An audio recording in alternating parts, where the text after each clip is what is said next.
Sa mga client natin na gusto magpa-assemble, ganito po kalinis ang dadating sa inyo. Plug and play na rin ito dahil nakaabang na ang lagayan ninyo ng solar panel at ng battery. Wala itong kahirap-hirap dahil may color coding na rin. Red as positive at black naman for negative. Mayroong disconnect feature na kung saan pinapatay na nito ang inverter bago pa man malobat ang battery. So kunwari, dumating na sa inyo itong unit at meron na kayong solar panel, ganito na lamang ang gagawin ninyo. May kasama na rin itong connector, ibibigay ko sa inyo, tapos isalpak nyo na lamang na parang ganito. Very easy, di po ba?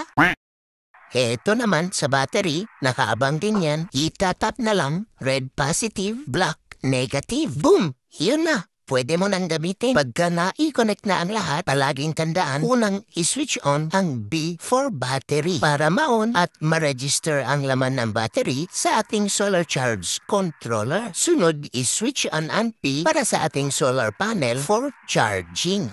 Ito namang 220 volt ay para na sa output ng ating inverter. So yan, kita nyo po, nagbukas na ang ating digital meter para ma-monitor ninyo kung ilang watts na ang iyong nagagamit at kung ilang kilowatt ang nasave ninyo sa isang buwan.